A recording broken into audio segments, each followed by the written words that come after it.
Hi and welcome to Rockin the Planet. I'm Shane and I'm so glad you could join me this week to celebrate more of New Zealand's finest talent.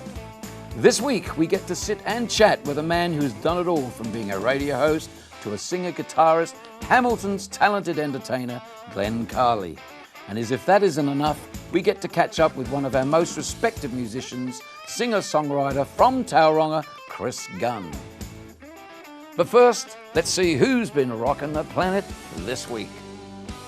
Well, I had to commend Grant Galanders, the kingpin of local retro record label Frenzy Records.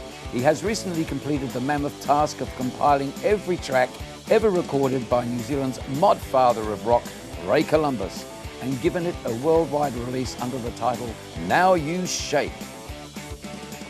The CD collection features songs recorded in San Francisco with his American band Art Collection, along with songs recorded with 60s pop act The Challenge. This is a must-have CD for the avid collectors of great Kiwi music. Well done, Grant Galanders and Frenzy Records. And Ray did so much for New Zealand talent, way back in the 60s, right through the whole gamut. He has done so much, and of course he became an MBE for all his hard work to promote New Zealand music. And that's what we're here to do, just the same thing. And we're promoting New Zealand music. And tonight I have a very special guest, my first very special guest, a guy that's braved, I should say, the wind and the rain, and he's driven all the way from Hamilton, Mr. Glenn Carley. How are you, Glenn? I'm great, Shane. Thanks for having me. Great to have you here, mate. This has been a promise for so long. I mean, we've talked about this. Mm-hmm. We've met up at different gigs, but I'm so happy to see you here at last. It's come to fruition somehow. Yeah. Anyway, we're going to talk about your career and how you got started. And Glenn, you've been a musician all your life, really. Pretty much. Mm-hmm. But you've done a lot of genres. You've been a radio DJ. Yes. Sort of out there playing guitar, and you've done all sorts of different parts of showbiz. That's what we all do in New Zealand. Well, we have to be versatile. We have to be versatile. Oh, yes. But anyway, Glenn, so what really did you have a family of musicians that you grew up with? I guess my grandparents are quite musical, particularly my grandmother on my dad's side. She could play the piano like a whole orchestra on a piano, just without music, just sight. So that was perfect, and my dad played harmonica, and he loved the old squeeze box, if you like, and it all came down to me, and I picked up the guitar one day and said, "Yep, okay, I'll try and play it." But I had it for 12 months before I even went to a teacher. Yeah. Because it had 6 strings and I only had 4 fingers, and it didn't quite fit. Figure that out. Yeah. But you had gatherings around the piano and all that sort of thing, but the family.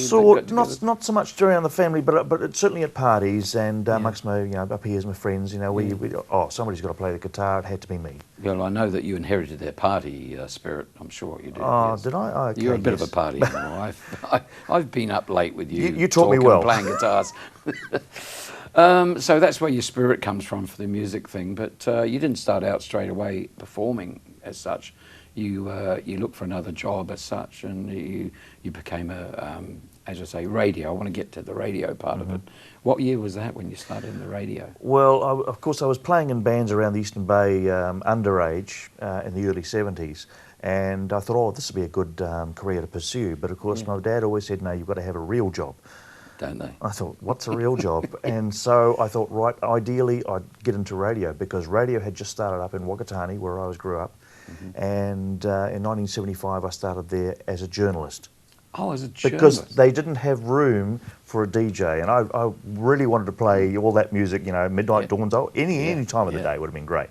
Yeah. But no, there was no room, so I had to go into the newsrooms. You've got a lovely radio voice. I mean, just talking here, I can hear you've got a great voice, Lovely diction. It lasted 28 years, so I guess I had something, I guess. Oh, yeah. So, and then it must have been always nagging at you. I want to pursue a career, basically in music. Yeah. And I want to get down and get my guitar out and play some music.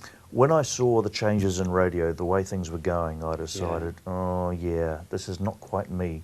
So I moved out. Can I ask you what those changes are? What are you saying? They were centralising everything into the big cities, and the small towns were missing out. Yeah, and they took them over, and then they did. They took them over. They were cutting costs. Call it what you will. Yeah. And so I thought, right, I'm going to jump ship. So I did, and got into a real job, dare I say it.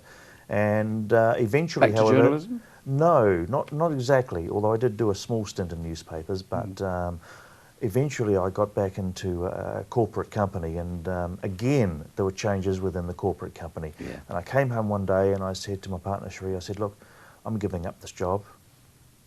And I think there was initial shock. Cherie. She said, "What are you going to do?" I said, "I'm going to do my music. It's something I should have done years ago." Yeah. And so I did. You're a brave man, and it's great. And Cherie's a brave lady because she took it on and she said, "Yeah, okay, go for it." She did. What a lucky man you are. Well, I think that's what she said after she got over the shock. Yeah, she did. And well, she saw you get out there, and you probably, and I know myself, I've seen you work so hard at showbiz, and you're out there working every weekend. You're all over the countryside. That's right. I mean, I see you, advertised at gigs I'm at, and there's not many of us out there working really hard these days. No. I'm just very one of the lucky ones, and you are just the same, But it's perseverance. It is. And it's a hard task to be a full-time entertainer here. Absolutely, yes. And I call you entertainer because I know you do a tribute show for Neil Diamond. I do, yes. That's a story in itself. I was before I'd started work, and I was working at a supermarket after school. In the fruit and veggie department with a lovely little English girl. I've heard about your fruit and veggie. Have you? In your little jockeys, It's another story. We're not going to go there. Another story.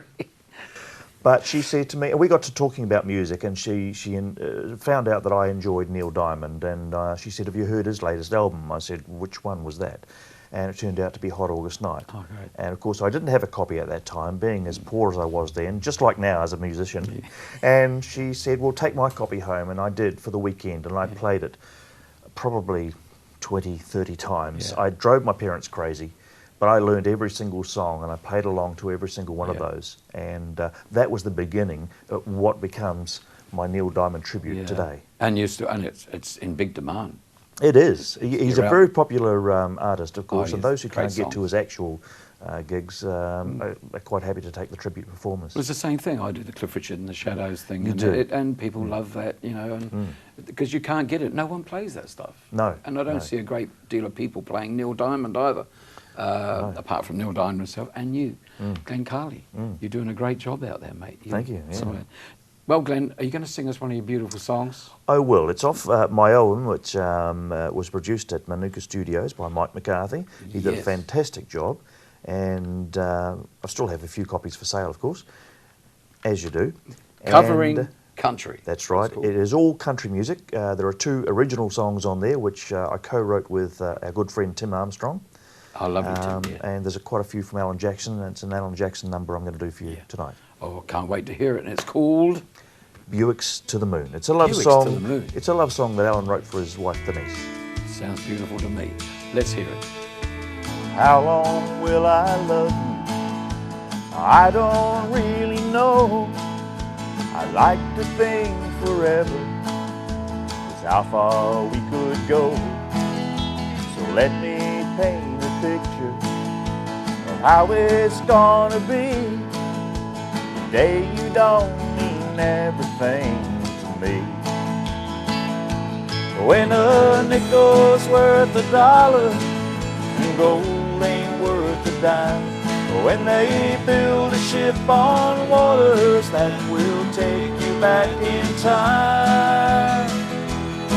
When stars have all been counted and I stop loving you, honey, they'll be driving Buicks to the moon.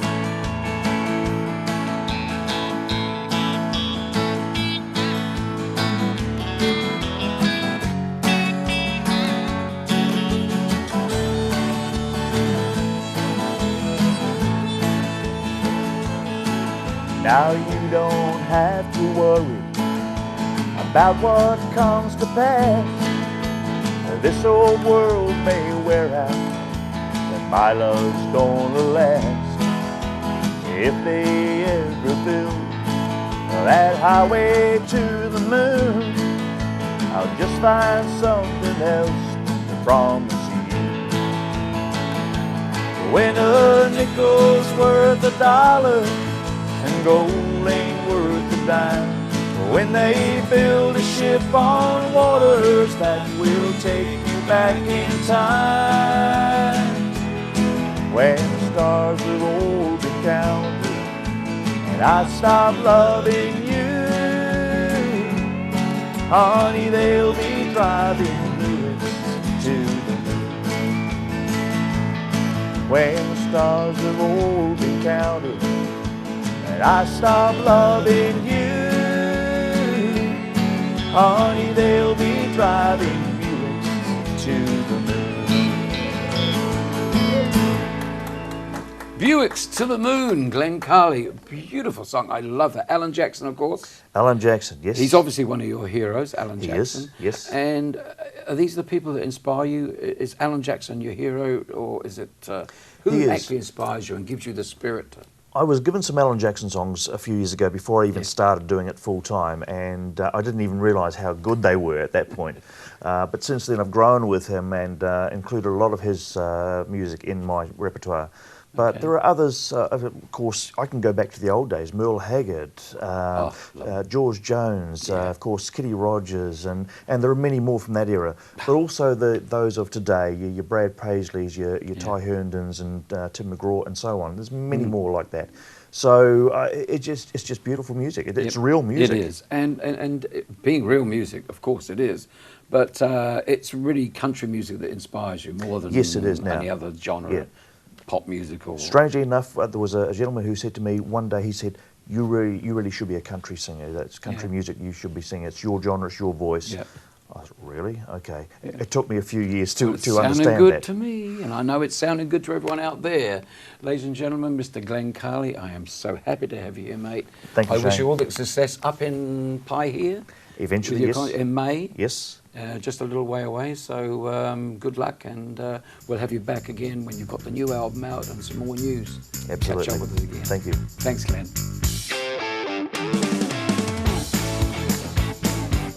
Okay, now respect doesn't come easy in the music business, but my next special guest is truly admired by his peers. What more can I say but introduce you to a real gentleman, Mr. Chris Gunn. How are you, mate? Thanks, mate. And I mean those words. You are truly admired by all your peers. Appreciate it. Thank you, mate. You have so many friends in the music business, and everyone talks about you're one of those people that just have oozing with talent, but no one really knows about you outside of the music business. You know what I mean? I'm the shy, retiring type. The shy, retiring type, and I believe me, he's not. But now, for you, it started. I first heard of you way back in the '70s. I didn't meet you at the time, but I thought you were a Wellingtonian, but you're not. No. Where are you from? I'm a South Auckland boy, Manurewa. Oh, Manurewa. Yep. Okay. I was brought up. So you grew up in Manurewa, in a musical family? Yeah, I'm adopted. And music for me was nurture, not nature. Yeah. And I was surrounded by it. My father played fabulous piano. My mother wrote poetry and stuff, and all her brothers, and she came from a big family, all played musical instruments. And our house was the party house on the street, and it was just a fabulous time to be around. Yeah, what a fantastic gift for you to have been adopted by people that were so musical. And yeah, it was fantastic. And so they insisted that you learn to play, or did you just naturally want to play?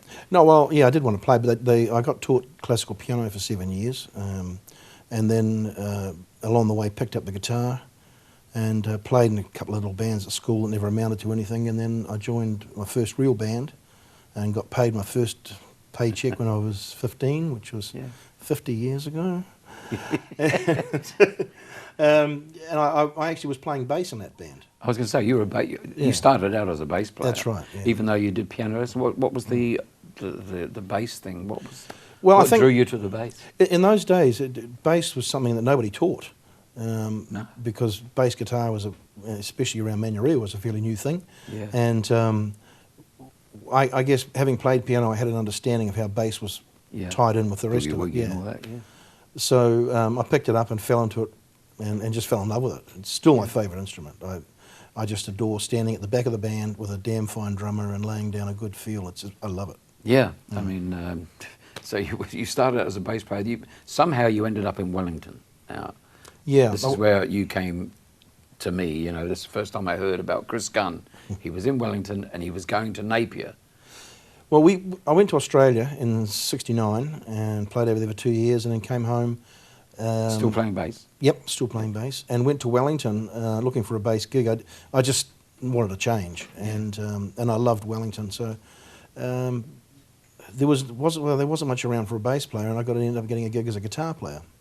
And the band was very straight. They wore white ties and white trousers and paisley shirts and white shoes, and it was all very embarrassing. Sounds like my band. And now. And in those days I had hair, and it was down here, and it wasn't my thing. Anyway, the band was good, and we had a lot of fun. And the band was called Fifth Movement? The band was called Fifth Movement. Yeah. And then gradually we sort of got rid of the uniform and started playing more rocky gigs. And then we were sitting in Rotorua one night before dinner, looking at Ready to Roll, I think it probably was. Yeah. And we saw Alice Cooper on there, and we thought, whoa, that's hard case. He's for me. Yeah, he's the man. That was great. We never seen anything like it, and it was great. So we got all the girls that we knew together, and we flogged all their makeup and painted our faces up and went on stage. And it looked ridiculous because we all had beards and moustaches and everything else. But quite cool, really. Yeah, go on. it created a stir, and we thought about it, and so a few of us ended up shaving and doing the whole 9 yards, and we became one of the pioneers of glam rock in this country. We were never recognised for it, but we just did it, you know. Now that glam rock thing sort of was about 1972-ish. Yeah. And this is when you actually went to the Cabana, the Correct. famous hotel in Napier. Right. Every band in New Zealand played at the Cabana, and every musician must have played there. It was on the circuit, the pub circuit, which we had, was thriving at the time. Oh, yeah. And it was a fantastic era. Yeah. And so you went there, but you became the resident band there, the Fifth Movement. Pretty much. We played there. Dick Kellett came up and saw us playing at another hotel in Napier. And he walked up and he saw us and he said, "Shouldn't be playing in this pub, you should be playing in my one." And we said, "Oh, where's yours?" And he said, "Down the road, Cabana." Well, this was the Leopard Inn, and the Leopard Inn was the Leopard Inn, I flash. played there myself, yeah. We went down to the Cabana and went, "Oh my God." But it was just such a great place. The atmosphere was, the vibe. she was a rough old joint, but man, it was a great place to play. And now that was running like, at that time, it's amazing, it's hard to believe now, but 5 nights, six nights a week. That's right. You'd get 200 people there on a Monday and a Tuesday and a Wednesday, that's as right. well as the weekend. Yeah. I mean, It's great. it was packed every night. It's And you were the fantastic. resident band, so it really built up. You had a huge following. We got into the thing of going around second-hand shops and buying up the odd, cheap guitar and putting an acoustic pickup in it, and we'd start the last song off, which was usually Maggie May, and then we'd smash it up and set fire to it and set fire extinguishers off. People used to turn up for the last set just to watch us finish the night. It was outrageous. It was a lot of fun. And everyone drank hard then, and it was the new era. It was 10 o'clock closing had only come to the pubs only recently at that time. Yeah, that's right. So 6 o'clock closing had just gone, and so everyone was up in arms going, "Let's go party." Yeah, So that's great. and you were right in the middle of it. Oh, yeah. So anyway, you moved on from Napier. That band obviously would have worn itself out after a couple of years. We moved to the Waikato. The band itself? We got offered a resident gig at Lady Hamilton's. Yeah. But residency didn't sit well with me. I wasn't happy being in one place, and I know the drummer at that stage, who was Daryl Jacobs. Daryl didn't like it either. Yeah. So the band sort of went in different directions, and I ended up moving up to Auckland, and I think Daryl went back to Australia, and I was touring with Mike Corliss. Mike Corliss, of course, who famous for managing Hello Sailor. Yep. Well, he used to run road shows, and they were sponsored by cigarette companies. Glenvale Wines sponsored them, and we used to have a ball. Yeah. I can Sponsors remember products. People like in those days, it was wonderful. There was no restrictions on cigarette companies sponsoring you. You know, we had North Pole sponsoring us, giving away cigarettes to everybody. Can you imagine that in this day and age, giving cigarettes to all the young people around the stage, and then you'd get Glenvale Wines promoting your band. And they're giving out wine to everybody in the supermarket. Crazy. It's crazy. Great times. And then we toured quite a bit. For about 18 months, we did the circuit that Mike had put together. Had a lot of fun doing that. And then I got off the bass playing seat with Human Instinct. Now this is really interesting for me because We love Morris. Oh, We know Morris, the drummer, Morris Greer. We had him on the show about a year and a half ago, and we must get him back actually and catch up with him. But we still see him from time to time. He's living in Tauranga now. And he's living in Tauranga, and he's still playing a bit of drums, and he's still got a great voice. Yeah, he gets up and sings with me sometimes. Yeah, there you go. Yeah, we were Tell born. me. So you joined Human Instinct as the bass player again? Yep. Yeah, we were a three-piece at Crofts. So who was in the band? You had Morris, yourself, And Martin Hope. Martin Hope from the Formula. Yeah, fabulous guitar player. 60s band. Oh. Again. Wow. Yeah, I love playing with Martin. So that must have been a great band. Yeah, and we were into quite different stuff. We were playing a lot of Raikuda and things like that. Nobody was playing that sort of thing, and Martin was brilliant. That's So what you he did. stepped outside the square. Yeah. Yeah. And then we did a bit. We were playing in Christchurch, and I got a phone call from Mike Corliss again. I was selling the Salty Dog were looking for a bass player. And I They're a wasn't... Wellington bass band? No, Salty Dog was Auckland. Auckland, okay. Yeah. And I wasn't all that interested, to be honest, because they were very middle of the road, and it wasn't really where I wanted to be. But I looked at the situation, and they had so much studio work. Mike Harvey was the ad writer in the country in those days, and he used his band to back everything. And I looked at it, and I thought, oh. Now this is when, this is about 1970? 75. 75. Now Mike Harvey was truly a great musician and well respected. He had a lot to do with television, all sorts of things, arranging stuff and everything. Then he went off to Australia apparently. Mike actually got the Clio Award in America for the best soundtrack to an ad. Yeah. And that was the Lemon and Pyro ad. Oh, okay. Fabulous. Yeah. And he got it in America. Yep. So when I joined the band, Okay, it was, sorry it to was digress. great. But Mike Harvey, great name from the past. Oh man, I learned a lot playing with Mike. Yeah. A very talented man, and we got a lot of work. It was fabulous. And I mean, in those days, the money we were making was just phenomenal. We were working 6 and 7 days a week. Yeah. We'd go and play. Some gigs we'd play. We were resident at the Glenfield Tavern. We'd do Monday to Saturday, and we'd do Thursday, Friday, Saturday at Grandpa's. Yeah, yeah. And we'd be in the studio Monday, Tuesday, Durham Lane. Wednesday. Oh, it was an amazing time. So busy. Yeah. But young men, as young men, we could all do it. Yeah. You reckon you could do it again? No. Would I'm you like struggling to? with 3 We'd hours. like to. But they were great times, obviously, and we could sit here and reminisce all night. Exactly. And I'm always getting the order from the producer, stop reminiscing. And we can go down memory lane, and I love going down memory lane with you. I recently worked with you in Hamilton at a corporate gig with Kevin McNeil That's from right, the Mods. with the Mods, yeah. And you were playing keyboards. Yep. And I can remember we had a great night after the gig. We went home, we stayed with Kevin McNeil from the Mods. We stayed at his place. We had a bed each. We never went to bed. We sat up till 6 in the morning drinking red wine and talking about the old times. So we couldn't get enough of it. That's great. So here we are. We're back together again. Yeah. So we can't go that long tonight because time is not on our side. So I've got to ask you: you're still writing great original music on your own now, working as a soloist. Mm-hmm. Now you're writing a lot of material, aren't you? I've got quite a few put aside. Yeah. Yeah. Been doing it for quite a few years now. We've got to get you into an album because I've seen you perform some of these great songs, and they're magnificent songs. I mean, they're world class. Thank you. And your performance is world class. So let's get this. I'm setting him up here, but this is for real. I'm telling you, he's loved and admired by everybody. And Chris, I'm going to get to play one of your original songs. Great. And I believe it's called Philosophy 1, is that right? Yep, that's it. Philosophy 1. Strange title.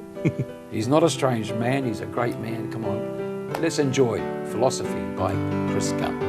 There's no riding like the wind.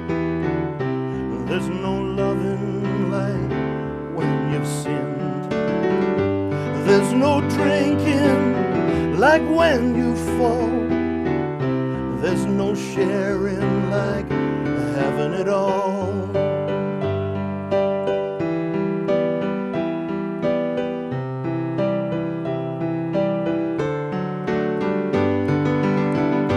There's no laughing like the face of death. There's no sweetness like a drum band's breath. There's no falling like I fell for you. There ain't nothing like nothing to do. living hard, dying free. Tombstone to posterity. You take from the rich, to hell with the poor. I'll nail your picture to my bathroom door.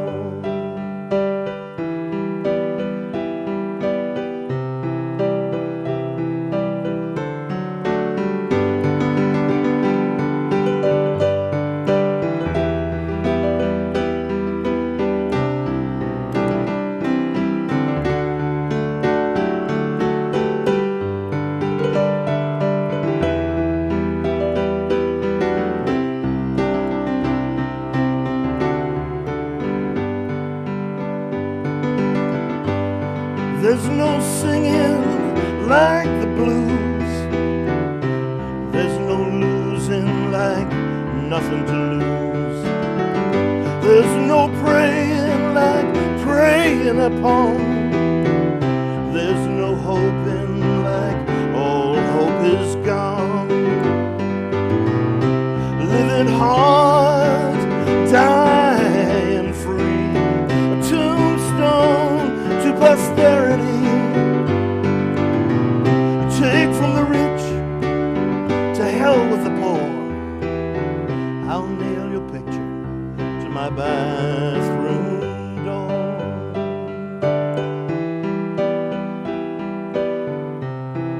Nail your picture to my bathroom.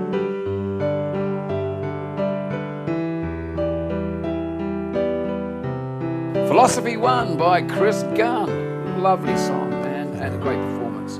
Now, you're not doing an album at the moment, but are we going to be able to do. get to see you play somewhere? Is there somewhere we can see you at the moment? Where are Yeah. your next gigs? Got a few coming up. One's really important. We've got the Richie Pickett Memorial Concert in Cambridge. Yes. 26th of April. And a host of people on there A with host you? of people. Larry Morris, Yep. Suzanne, I believe, Tom Sharplin. Yep. Trying to think who else. Gray Bartlett, maybe? No, I don't think Gray can No, do not this one Gray. this time. Okay.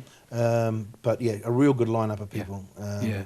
Some people from Tauranga that Richie played with. Simon Elton will be The late, there. great Richie Pickett, who you also played with.